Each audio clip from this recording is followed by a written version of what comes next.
Hey Andy, aloha. Right. How you doing, brother? I'm good. So first and foremost, on behalf of all the listeners and stuff who I'm sure are stoked to be hearing from you, a big aloha and mahalo for doing this. We really do appreciate it. Good to hear from you. Thank you. I'm pleased to be here. It's great to have you. And as before we get into the book, it's Fretted and Moaning, 45 short stories and some very interesting ones. You're part of a series of interviews we're doing. It's called Off the Road.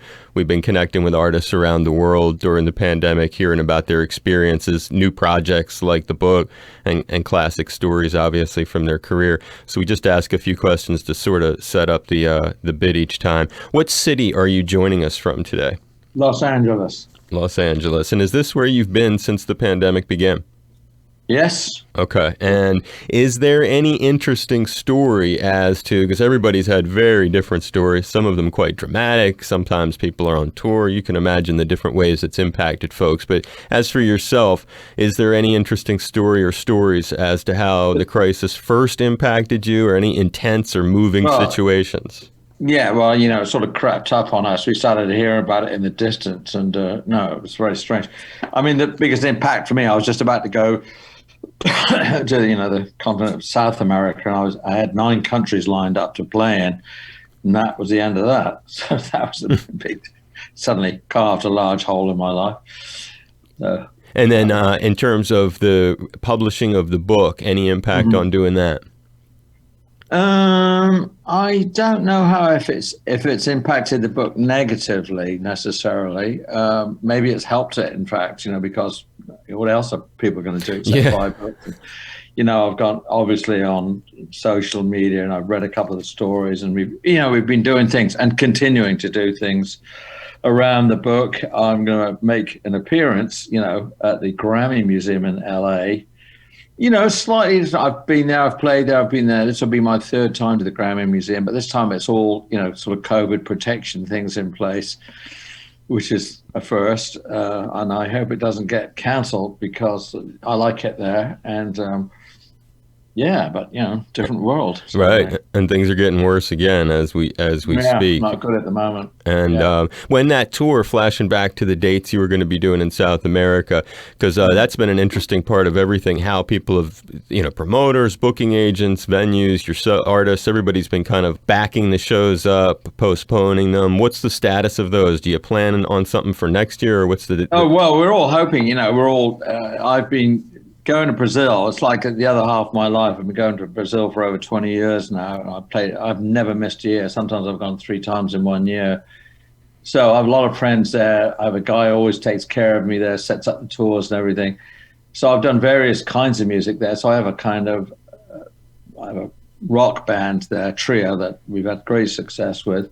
I also play with one of the great bossa nova masters called Roberto Menescal. right? So I'm missing out all these things this time. This was going to be, I think, our fourth tour with that trio, and really looking forward to it. The odd thing is that something has come up that won't be in Brazil, but with that band and also with Roberto Maniscal, that we've been invited to play at the World Environmental Congress, which takes place in Scotland, in Glasgow, and sometime in November. So that's very odd. Yeah. But Brazil, such a big country, and with the Amazon, the rainforest, and all that, they've asked us, including me, oddly, an English guy, to represent Brazil. So waiting for that to unfold at the moment. Well, hopefully fingers crossed that can work out. And Yeah. same here. We've had a lot of, and we haven't had any major national acts really back since this thing began in March. And before we turn to the book, when it comes to any of the musical luminaries we've lost during the pandemic, both due to COVID and along the way from other causes, and as you mentioned, Brazil, you're a very international cat, and you have a fan base all over the world. You've worked as a pro all over the world. You have a sort of a global contemporary look at music. I'm going to name a few folks. I'm just curious if you have any stories on these cats, have any relationship, or if you were touched by their losses. Manu, Probably not. Man, You can try it. I live a secluded life at the moment. no, I know you do, but you never know over the course of time. Manu Dibango, Toots Hibbert of Toots and the Maytals, Ellis Marsalis, father of the Marsalis musicians, John Prine, Adam Schlesinger, Fountains of Wayne, and then more recently, Leslie West from Mountain, Chick Corea, and Eddie Van Halen. Any of those cats touched you, knew them, connections? Well, no, I mean, I could probably make some comment on all of them. I didn't play with Chick Corea, but I used to go to record in his studio in LA before he went to Florida. Eddie, of course, I'm a great fan of. I'm very sorry about him disappearing. I did a concert with Leslie West, which was very upsetting because years ago he went on first and he just never would come off the stage. So it kind of ruined it for me. So, you want a negative comment or a positive? No, I want the real thing. It's just little stories. It's all water under the bridge, ultimately. Toots the Maytals, yeah. Well, of course, we played in Jamaica. We record. No, I didn't. No, we didn't play in Jamaica. No, but we were in the. I was in Jamaica. That's it. No. Okay, and so I think I met Toots. Toots was very big in England, so they were kind of around. I think maybe we did with the Police. Toots, I was on a couple of concerts with us, possibly in the early days. Yeah. There was some sort of interaction there. So that would be your biggest connection of those cats. And Eddie Van Halen, had you ever met him? No, I never did. I saw him play once at a NAMM show, and he just played solo guitar, and he was amazing. Yeah. Kind of guitar genius, Yeah, he is an amazing cat, no question about that. Yeah. And so turn into this book, Fretted and Moaning, it's called. It's Andy's new book, 45 short stories, almost all of them with either a music industry or musical flavor or musical references. Usually it's to guitars. And a lot of fun to go through this thing. It's fiction, but we'll find out how much is based on some of his experiences. First, what's the time period, Andy, of when these were written?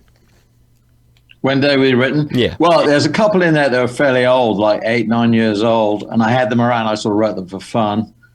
Something like the Cleveland incident. There was a couple there that were earlier on, and I showed them to a few people, and I got a very good response. Said, "Oh, you should do more of these. You should write them. You should put them in a book. You should do this."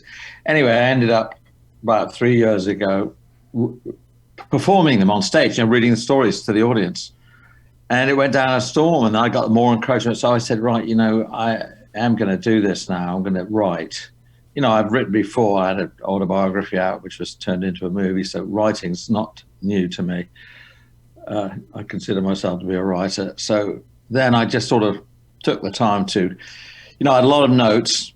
I mean, this is another art form, writing. So I had a lot of notes on these stories, and I would sort of work them out as I could. Some came faster than others, but you sort of prepare the scaffolding, if you like, and then get into it. I find I have to get into that headset, and one story informs another one, and so on and so forth. The whole idea being in this book, of course, is that the guitar is a central character in all the stories, and then the people's lives revolve around the world's most ubiquitous instrument. Yeah, and it's cool in all different ways too, which we'll get into. And were they laid out when you put the Fretted and Moaning together with the 45 stories? Are they laid out in any kind of chronological order? No, there's no order like that. I tried a couple of different ways. I mean, and then it was, the story gets more involved. It's then you got to get somebody to publish them and take the time with them. But I was introduced to this gentleman in London who became the publisher, and he was very enthusiastic. He really got it, the humor and all that. It was the response I was looking for, and I think he's done a great job with it. And, I've been on social media with it. So we're going along. I mean, it was supposed to have come out in April. I don't know why it got delayed like this, maybe because of the pandemic, etc.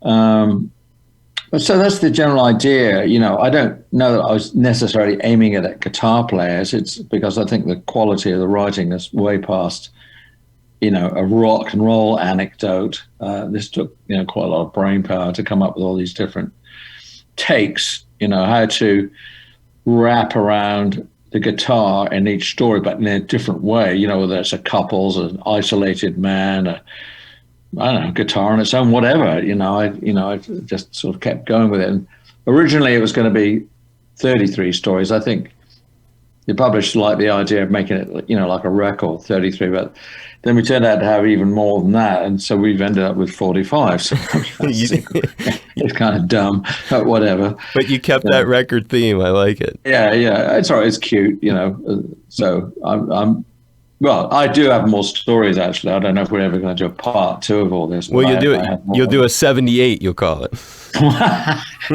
Jesus, that would be a lot of stories to write. Well, you just add on these, and it becomes maybe you're right. Expanded edition.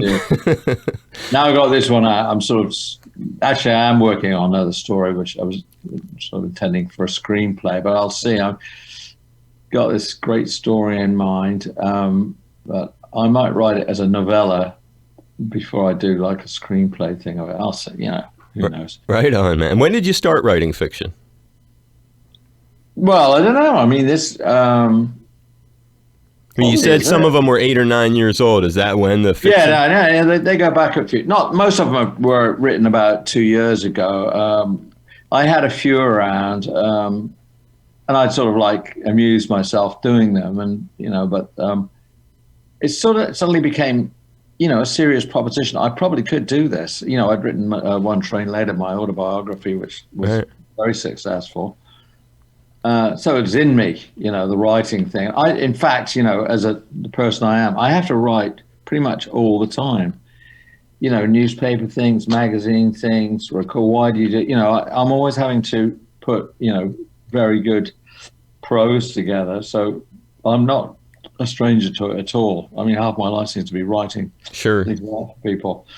But I also, should say that I'm a complete, book freak. I've read, constantly all my life. So, very much a sort of literature person. So, I like this person, I like that person. I read short stories, like Murakami. I get, I see the techniques involved. So I think I am drawing on quite a lot of information about, writing approaches and techniques.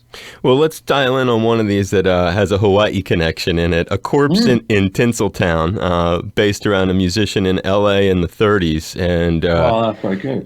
That has this great line about a guy trying to join a band, and they basically say, if you want the gig, you have to play lap steel Hawaiian style. Yeah. It's a reference to a few Hawaiian tunes in there, too, like On the Beach at Waikiki. Share a little of your inspiration for this, and also your connection to lap steel guitar.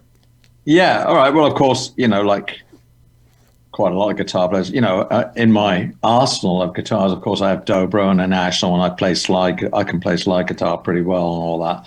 Not my main thing, but I'm definitely down with it. So, in my information, of course, I knew about people like Sol Hoopy with, great Hawaiian slide guitar virtuosos, all in the 30s. You can get the recordings of them. Yep. I'm not quite sure how this one popped out of my mind, but I sure enjoyed writing it, and I had to do a little bit of research on it. But I had this idea of this guy coming in from Chicago, and he's basically grown up in a sort of mafia mobster, atmosphere. But he is a musician, and he's probably an Italian American, and the mobsters all like him. But he turns up to try and make it in Hollywood, in Los Angeles, and it doesn't go too well. And one of the mobs, he makes a call, and a mobster puts in a phone call, and he gets a gig. Unfortunately, it's with what he thinks is, he wants to play like hot jazz, like Benny Goodman or somebody, and that's not the gig. The gig is to play these kind of very sentimental Hawaiian tunes from that period, probably. But it's a gig, so he does it, and then of course the story unfolds with him having to go to the place where you could buy dobros, because the dobro guitar, the steel guitar, was actually invented in Los Angeles, and got picked up by the Hawaiians, of course, and and it became a sort of a thing. It was a rage for a while, and he gets right in the middle of that, but gets to it pretty quickly, and takes over the band, and then there's falls in love and blah blah blah. Yeah, and we won't spoil it for folks, but there's a great of course the person is saved at the end of the story by the lap steel guitar. Well, yeah, you kind of gave it away there. Well, not really, because it still leaves a lot. Okay, read the story, people. Yeah. Leaves a lot to the imagination. One never knows how that could work Well, it's out. a great way to use that instrument. Who would have thought? Yeah, Right. I don't know. I mean, I made this up, but it just sort of unfolded in my head. No, it's cool that the way that it, and that leads into another question I had, because as you go through the book, and certainly reading about you too, your Wikipedia page lists that you spent nearly about 5 years in California, late 60s, early 70s, graduating from Cal State Northridge. Yeah. Is that accurate? That's accurate. Yeah. So then when I think, did this time in California influence the approach to stories like A Corpse in Tinseltown or Hill of Beans, where the character says at one point in Hill of Beans, he says, quote, "I dream about America in the 50s, long-finned Cadillacs, L.A., men wearing suits and hats, and palm trees hovering over wide boulevards." It felt self-reflective to me. Yeah. Well, it's true. I'm English, but, I came to LA in my very early 20s, and I ended up going to college. So this sort of California thing got into my blood, and I met my wife here. She's American. I did go back to England, obviously, and then I was in the police and blah blah blah, and I went back to my English roots. And then after the demise of the police, I really didn't like being in London. It's weird. I really didn't like it. I mean, and I sort of on an instant, I turned around and came back to Los Angeles, where I've been ever since. And, I guess in a weird way, whatever. I mean, I feel like, I think the word they use for that is transatlantic. Mm-hmm. I'm an English person, but with English blood, but I'm pretty Californiaized, I would say. That's a great word, Californiaized. And speaking of London, taking it back to there, another one of these that's funny is What Music? And it's fun. Yeah. It's a fun one in a few ways, but one of the ways is it has a sort of cameo in it from another guest that we've had in this Off the Road series, believe it or not, John Anderson of Yes, and the writer in 1978, torn between punk and prog. He runs into John, who mocks his own fairy tale sort of lyrics and confesses he wishes he was in the punk band The Grubs that Steve, the main character you've got, has just written about. And again, this seemed to in some ways connect with your own life as I've studied you from that period in the late 70s with the police. Explain. Well, I think in a way it was a little bit of revenge on my part because with the police, when the punk thing was happening in London, it was like religious fervor. If you were a musician and you weren't punk, you were out of business. And they were very snotty, very snobby towards you, the journalists in particular. It was all about punk, and anything else, I always thought, well, you've got to be careful what you say. Like people who couldn't really get music would embrace punk anyway because it was all attitude, and the idea was anyone could do it, and you didn't have to really be able to play very well, and blah blah blah. All those theories. Right. And these journalists were around. We always thought they were really nasty, and they rejected the police. They said we weren't punk, and we didn't really care, and we rose to the what we were going to become anyway.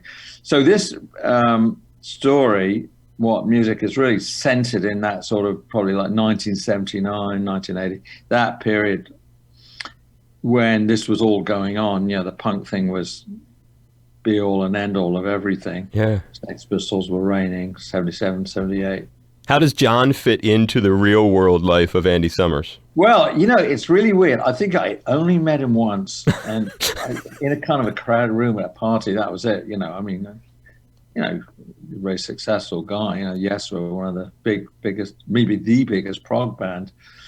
So I don't have a lot of information, but to write that story about the vehement journalist, being all about punk in his writing, and then actually being a secret prog fan. And I know there were others like that as well. Actually, but there was a lot of fakery going on. I think of. Actually, Captain Sensible in The Damned. He was a total prog fan, but he was in The Damned. That was like sort of one of the ultimate punk bands. So there was a lot of stuff like that. People pretending to be punk. They weren't really. They were from middle-class families. Right, yeah, sure. And that's the whole music industry on so many. Yeah. So it's a lot of, fakery going on. But so no real connection to him. So I wonder what he's going to think if he hears about him. Well, someone told me, recently that there was an article and John Anderson said I was his favorite guitarist. Oh, wow. Okay. I don't know what to make of that. You know, well, let's start a band. Well, hopefully he'll like his appearance in your I book. don't know. That'll be a fun one if Well, you. I like.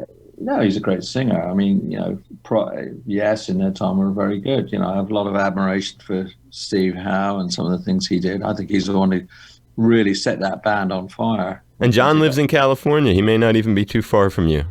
Who, Steve? John, I'm saying Anderson lives in. Does he live in California? Yeah, I mean it's a big state, so who knows where exactly? But he does live there. His kids live there. His kids live in L.A., so I don't think he's right in L.A. But another cameo in the book is a building. There are different kinds of cameos, and Madison Square Garden comes up in the story Discipline, which in some ways is about the kind of persistence. There's so many themes that would relate to a musician's life, but it's about in a way, it's about the kind of persistence and putting up with bandmates' differences that it must take to one day arrive in the Garden. And that's a place I actually saw you in August of 2007, and it made me curious as a guy who's done a lot of different venues and talked about them both in your autobiography and then a little bit in this. What are your own memories or special stories of that building and the Police's experiences there? Yeah, well, you know, they're all the venues we've played, the stadium, blah, blah, blah, all over the world. Madison Square Gardens remains at the heart of all the touring. It's I don't know, there's a vibe there, a lovely feeling. It's a great place to play in. I mean, I think the sound's very good. But it's that kind of New York thing and the warmth of the crowd. And, you know, we chose to end our world reunion tour there. You know, we were offered bigger places than that, but we just felt that, in a weird, almost sentimental way, that we want to end it at Madison Square Gardens because, we felt this is the heart of the whole thing. And, the first time we ever played there was like huge for us because we were coming up through punk clubs. I mean, we finally made it to Madison Square Gardens and then obviously went on beyond that. I mean, that could have been a good ender, but it seemed very appropriate to do our final gig there. A lot of warmth, great crowd and all that. So. And does it just become a blur after having played it so many different times in your life, or can you remember the first one? It's very difficult to remember all of it. I mean, I actually have, somebody gave me like a printed out book with every gig that the Police ever played. So if I ever get, but, I look at them and go, well, if you say so. I don't remember. No, I get it, cuz you've been really fortunate to do a lot of these. And here's another fun cameo in this thing. And familiar roles in the book get reversed because there's a lot of stuff in here that experiences that people may associate with a musician's life, like aging musicians meeting escorts and come together, cheating on wives, going horribly awry, and the Lotus position and the jazz wife, resentful roadies, trying to fall asleep in hotels, rough, unappreciative crowds. You mentioned that, the Cleveland incident. But then there's this other one in there where familiar roles in the book get a little reversed. And I'm editing this for radio. Are You Effing Her, Richard, is the title of this one. And it's the cheating wife accusing her husband of cheating, only to reveal that she's 3 months pregnant with Eric Clapton's child. Now, I know in your autobiography you cover this, but I think it would be just great for the story. Can you explain your own relationship with Eric? And does he know he's got a quick cameo of sorts in this? No, I haven't put him in it. I mean, I think he just laughed. I don't know where his head's at these days. No, in the early days, my very earliest days playing in London, we were always on the same stage together, and then we became friends and we hung out for a while. So I knew him, and then he got into Cream, and that was sort of, he disappeared from sight then. I never saw him again. Actually, he did. He won the Police gigs in London. Say that again. You broke out for a second. No, the last time I saw him was in London. I can't remember. We on a reunion tour. We were playing like, I don't know, Royal Festival or somewhere. And he came to see us play. Okay, but you go all the way back to him before Cream. Yeah, before that. Wow. And, my one apocryphal story, well, not apocryphal, is the true story, is that he got his Les Paul stolen, and I sold him mine. He kept calling me. In fact, I told him where to get the Les Paul in the first place. I turned up at the Flamingo in London with this Gibson Les Paul, that I bought on Charing Cross Road in London, and there was another one for sale. And he said, "Hey man, where did you get that guitar? Where'd you get it? Oh, God, I get one of those." I said, "Oh, there's another one." Of course, if I'd been really thinking, I should have bought the other one. They went up to about $1 million. Those are 59 Les Pauls. He went and bought it, and then it was stolen. So then he started calling me to buy mine, and I really didn't want to let go of it. But by that time, I mean, and this is sort of classic symbolism. I bought a 1958 Telecaster, and I'd sort of fallen in love with it. And I started playing the Telecaster all the time, and I'd put the Les Paul under the bed. Eric kept calling, and eventually I gave in, and I sold it to him for an exorbitant price, and he recorded Fresh Cream with it. Wow! So you sold it or it was late before Fresh Cream even came out. You sold him the thing. Yeah, I remember going to Ad Vision Studios in the West End of London, and they were, Eric, Jack, and Ginger were in there recording. Yeah. And you handed over the guitar and took the cash. I handed over the guitar and immediately regretted it. I thought about asking him to give it back to me. Another fun cameo kind of deal, and this comes in my favorite story in the whole of all 45 is Maximum Bass, which is about a trip to Jamaica by a UK couple, and of course the main character plays guitar, and in this one a very young Julian Marley comes up. Or is there any real life connection to him? Well, there is actually, because. Is it Julian Marley? Which one? Yeah, well, that's who you mentioned in the book, at least. I think it is Julian Marley. Or is it Steve Marley? God, there's so many Marleys. There is a Stephen, too. So what's try to remember your Stephen story? Marley. Yeah, Stephen Marley. That's what it was. I was in Jamaica with a French film director because we were proposing he had written this film script to do in Jamaica, and we were good friends. So I met him in Jamaica, and we were hanging out in Jamaica, in Kingston, actually. And we got invited to Tough Gong Studios, and Stephen Marley was there. And so part of the story is based on my experience in that studio that night. This is deep Jamaican stuff with an incredible amount of ganja being it's hilarious. And they said, "Come and play," So, I had a Stratocaster with me, so I went to the studio, and then I sat there for about 2 hours looking through this incredible fog of certain kind of smoke. And finally, I got to play, and Stephen was out in the studio. He had the longest hair I've ever seen on anybody. It was down to his feet. Quite amazing. You talk about dreadlocks, these were beyond anything you've ever seen. But, I was in there with him. So there is some truth to this story. And, of course, I've fictionalized it to a point. But and was that the only Marley that you've interacted with? No, actually, I also played with Ziggy Marley. Stuart and I, at one point, were kind of thinking about making a band with him. Stuart Copeland from The Police you're talking about. Yeah. Joe Copeland, and we were in my studio with Ziggy, and we had a couple of sessions, but didn't really take. Let's put it that way. What era is this? It was about 15 years ago or something. Okay, so the early 2000s. Yeah, something like that. Okay, and then the back to the story in Jamaica where you got to actually play with Stephen Marley. Approximately the era that was. Like what year? Yeah, it was about eight years ago, I'd say. Oh, much more, even more recent than Ziggy. Much more recent, yeah. Okay. So, wow, that's, and other, because of the connection between England and Jamaica, any other times you've been to, was that a place you went more than once? No, there was no professional reasons to go there. I just happened to go there. I've been there 2 times with my kids. With your kids, you're saying? Yeah, hanging out. Yeah, but I liked it. I would think about going back. Okay, so more of a family thing. And those times, I'm assuming, were not in Kingston when you went with your kids. No, Kingston's dodgy. Yeah, right. I was going to say. I said to, we were the price. Said, well, we want to go for a walk around the city. She said, no, you can't possibly walk out at night. Exactly. It's dangerous. That's one of the funny parts of that story, because anybody who's had any experiences in Jamaica beyond the resort they stayed at, they would completely. Yeah, you don't go out of the resort. Right. Yeah, you stay there.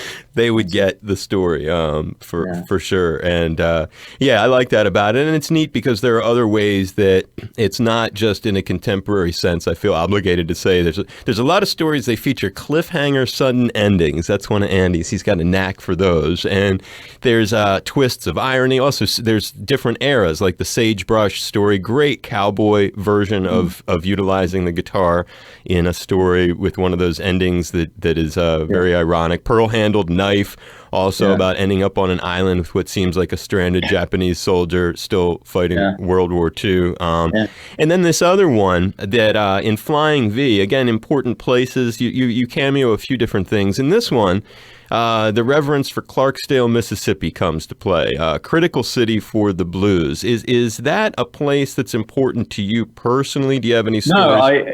No, I mean, I've been around all these things all my life, so that not much guitar-wise, I don't know, but I of course know about Robert Johnson, Mississippi, where the blues really sort of originated, and Clarksdale being one of the main centers where blues people were, and probably still is, actually. It's still there.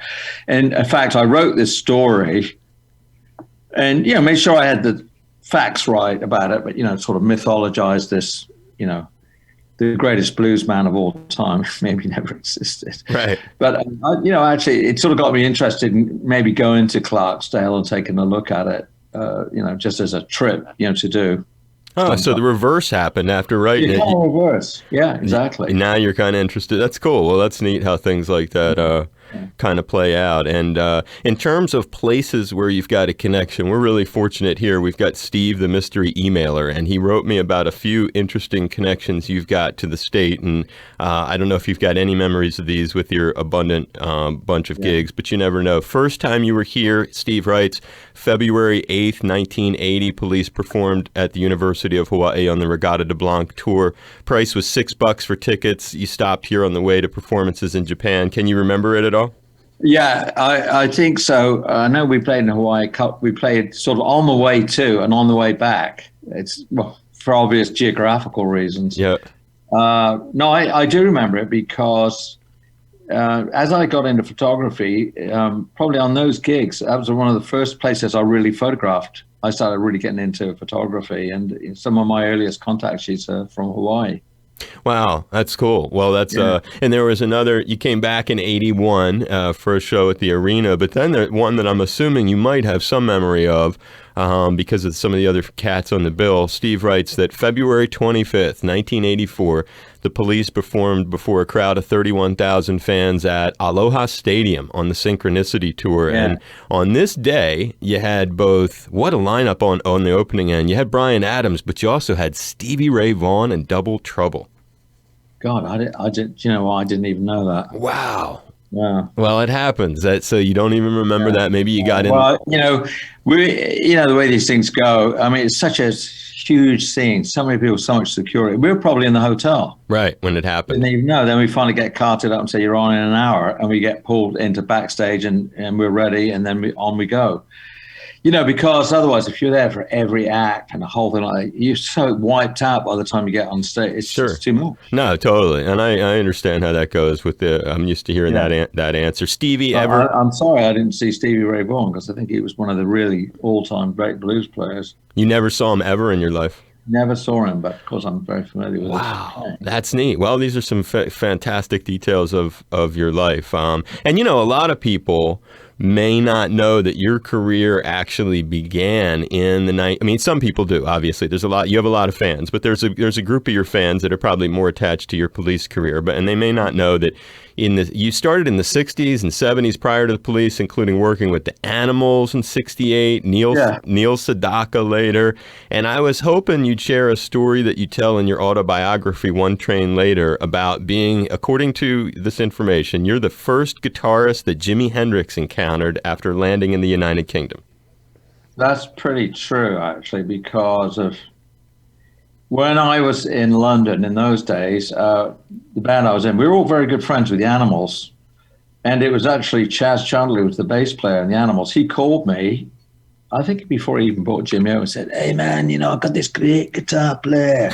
He's a great blues player. I want to bring him over and see if I can do something. He was a bass player. He wasn't a manager or anything. And he did turn up with, I think they called me from Heathrow Airport. And we lived in West Kensington, so they were going past our house. And I think I wasn't actually there. But they came by to get a guitar for Jimmy, and all we had was a, right-handed 12-string at the time. I think I was out playing or something. So there was, but I saw him about 1 week later at a club called the Cromwellian, I think it was. It was either that or Blazers. And I walked in to see this guitar player with this gigantic afro and his white buckskin suit with fringes that were about 24 inches long, with a white Stratocaster in his mouth. And it was just like shocking, that was my first encounter with Jim. But we all had the same manager, so I was around him quite a lot, including being at the apartment where he lived. And I remember sitting around with him. And then I encountered him again in LA, even in those days. So I was sort of in that circle at that particular time. I mean, he was a very sweet, very soft-spoken guy. When you were hanging out with him, so how did you establish a relationship with him, or? Well, no, I don't think he was going to be calling me every 5 minutes. But the girlfriend I had at the time and his girlfriend were best friends. Oh. So I had this sort of weird connection with him, that these two girls. I mean, he was absolutely in the scene, but he wasn't this raging kind of monster guy that people might think he was. He was a very kind of quiet guy. It was all in the guitar playing. But I was around it even then, and actually, I can tell you one little story. Sure. One weird anecdote was that we started a band called. It was a sort of acid rock band called Dan Talien's Chariot. And so we were, it was very psychedelic music and very free, and lots of guitar solos and all that. And we played at this club that was packed every night. And it was a kind of where people would go, people who sort of made it. It was this called the Speakeasy in the West End of London. And I've heard of that. Yeah, it was kind of notorious. And we went on to do our set, and it's very small, and Jimi Hendrix sat right in front of me. I mean, right in front of me with the two girls either side of him. I'm on the edge of the stage, and, it's like a 6-inch stage. Jimmy is right in front of me, like 3 or 4 feet away, staring at me. Jesus, that's a bit unnerving, And I felt like, man, what is this, like trial by fire, like Jimmy, even then, was quickly recognized the world's greatest guitarist ever.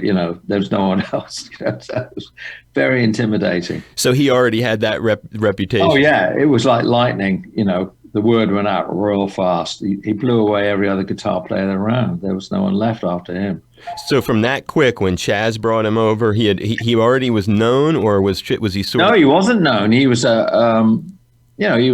was in a couple of bands in New York. Back Little Richard. Yeah, he was just around. He was a guitar player, trying to, get through, but he happened to be really great. And, this guy Chaz from the Animals brought him over and put a band around him. And of course, being the guy he was, African-American guy and a phenomenal guitar player, playing a left-handed Strat, the word went out real fast. They got 2 musicians to play with him, Mitch Mitchell, who I knew very well, and Noel Redding on bass. And off they went, Did you ever play with him? I did. I played with him in LA. I mean, this is a story that's been told many times. But we all ended up in LA, and I was in the Animals then, and living in Laurel Canyon, first time in Los Angeles. And one night we got the word that Jimmy was playing it. I think it was a place called TTG Studios on La Brea, which became the A&M Studios eventually. Oh. Anyway, he was down there. They said, "Oh, you should come down and see Jimmy. He's playing tonight. He's in the studio." So we went down, 2 of us, and walked in the control room, and there was Jimmy leaning against the glass of the control room window, and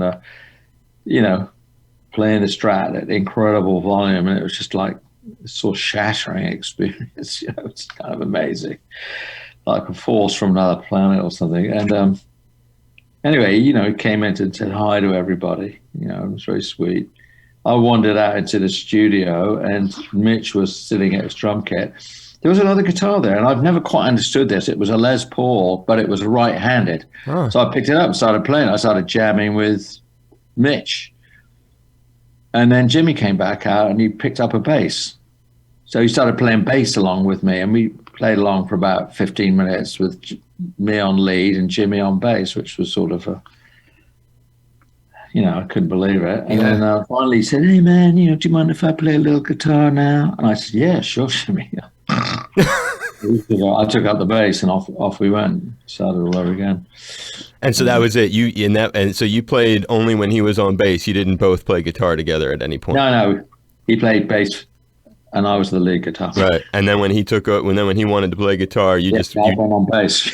Oh, you went on the bass then? Yeah. And we played on some more, and the other guy came out and played keyboard. And we played for another 15 minutes. In fact, there is actually a recording of it. I thought that had disappeared forever, but in fact, it was recorded and it surfaced many years later. I think it came out a few years ago. Somebody put it out. Probably Eddie Kramer, the guy who was recording. Right. Oh, is that the engineer that day? Yeah, I'm pretty sure it was Eddie Kramer, yeah. Wow. And so do you chalk that up as one of your very special, because you've had a lot of special experiences. Does that rank? Well, yeah, it was all right. I mean, it was great there was him and all that because he's so legendary. It wasn't one of my greatest musical experiences, no. Then what would be? Well, how many, God, I've done a million concerts, so many great nights with the Police and so many on my own, that I've really enjoyed. It'd be very hard to name one. I just feel like... But they would all eclipse getting to play with Jimmy. I wouldn't say that, no. That's a unique experience where... I wasn't playing, something different, but when you've been with a band on the road and you really rehearse, then you have a great night. That's when it really works. I get it. You're differentiating between that being just sort of an unusual novelty experience. Well, it was. That's what it was. A novelty. Yeah, it's great to play with them, but I can't say that was the highest musical moment of my life because it was a shambles. No one knew what they were doing, and we just had a jam for 10 minutes. That was it. You can't put that at the top. I get it in the way that you look at it. And one final question, which is another interesting one. We just had the great Stax guitar legend Steve Cropper on the show, who had played with Booker T and backed the Blues Brothers, and he was telling a lot of different John Belushi stories. And you've got your own John Belushi story. I had quite a lot of experience with John, because we met in Bali. Now, I don't know how much we could say on this show, but they have a sacred mushroom there. You can talk. Right? It's public radio. You're safe. Yeah, okay. Well, sacred mushrooms, and which were allowed in those days. They weren't illegal at all. So you could, and we met up with John. We were at the same hotel, me and Stuart, actually, after finishing a tour in Australia. So, he was on Saturday Night Live. We were like the #1 band in the world. So we were all like, celebrating our celebrity together, thinking, aren't we great? And we went to this local cafe where they sold magic mushroom omelets, we thought, well, we got to try some of those. And of course, we did, and got completely, well, you know what the effects are. Sure. Had a great couple of days. We did one day, and then we did it again the next morning and went out to this island, which was really a kind of a special experience. We rented this very nice, beautiful motor launch, and we sailed out into the ocean from Bali. We couldn't even speak to one another, let alone look at one another. We were so gone. But we arrived at this island called Nusa Penida, as I remember. And the boat stopped, and we looked over at, this was like a classic situation. We looked over at this shoreline, all palm trees and white sand beach. And then gradually these people natives emerged from the trees. And then, like a village all along the beach, they started waving to us. We started waving to them, and blah, blah, blah. And then we jumped in the water, they jumped in the water, and we all swam towards another. And suddenly we were with all these Balinese villagers. This is very primitive people, and it was incredible. And they walked us through the jungle, and they took us to their village and showed us all where they lived and their tools and how they did everything. Yeah, it was amazing. Wow. That was with Belushi. What an unusual... Yeah, I know. It's quite an incredible moment. I'll never forget that. It's great. Wow. We couldn't do it anymore. Say again? Probably hard to have that experience anymore. They've probably all got iPhones now. Right. Yeah, you wouldn't have that. I was going to say that's a very unusual one, and a great kind of personal time that you had with him. And was that just a kind of a one-off? Well, we met again. We had an incredible night. I was going to be in a movie with him. We got all this stuff going. We were talking to one another. He sent me a script, and then we met in LA.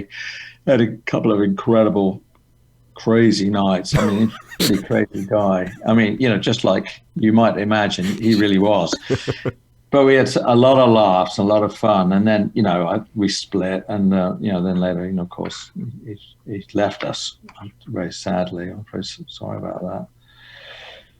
Yeah, he was great guy. Well, that's so cool that you have had these a wide range of experiences, and that gives people a little idea how Fretted and Moaning is put together, with a lot of firsthand experiences that you can draw from to then weave into stories. And it's Andy Summers, legendary guitar player from the Police. He's been sharing stories from his life, stories from this book, and just a lot of fun having you on. I really have enjoyed this. I'm grateful for your time. I hope that you had fun doing this today. Yeah, a really good talk. Thank you, mate. We appreciate it. Aloha, everyone. This is Andy Summers of the Police. Yes, I've returned to Hawaii and HBR, but I'm not here to make an arrest. I'm here to help, actually. It's a lot of fun being a guest with my friend, Dave Lawrence. I was part of the Off the Road series. But now I'm asking you to support this non-profit radio station. Here's how, and I'm giving you a big mahalo. You're an animal, brother. I'm high-fiving you. And I really did appreciate all the fun. You tell some great stories, Andy. It was a lot of fun, man. All right, mate. Take care. Have a good one. You too. Stay safe. See ya. Bye-bye. Yeah.